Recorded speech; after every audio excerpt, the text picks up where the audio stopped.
Hi guys, welcome to the Marine Aquarium. இன்னைக்கு எங்க வந்து பாத்தீங்கன்னா நம்ம பாரிஸ்ல ஒரு ஷாப்ல நம்ம ஒரு 8 feet டேங்க் வச்சிருந்தோம். இது வச்சு ஒரு 4 வருஷம் கிட்ட ஆயிடுச்சு.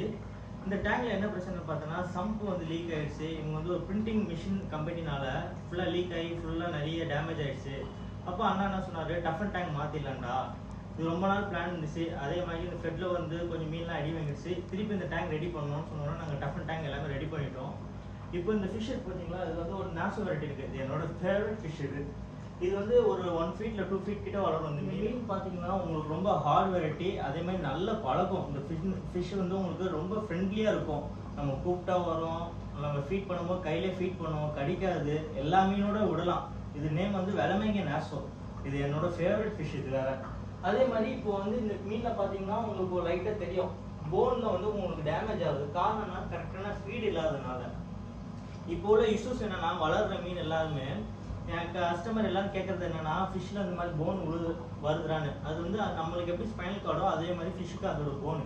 அது எதனால வருதுன்னா, உங்களுக்கு ஃபிஷ் ஃபீடிங் கரெக்டாக இல்லை, ப்ராப்பராக அதோட ப்ரோட்டீன் இல்லைன்னா உங்களுக்கு அந்த மாதிரி பிரச்சனை வரும். அது வராத மாதிரி நான் உங்களுக்கு டிப்ஸ்லாம் தரேன். நெக்ஸ்ட் வீடியோவில் அதுக்கு என்ன பண்ணலாம், எப்படி ரெக்கவர் பண்ணலாம்னு சொல்கிறேன். அந்த மாதிரி ஃபாலோ பண்ணிக்கோங்க.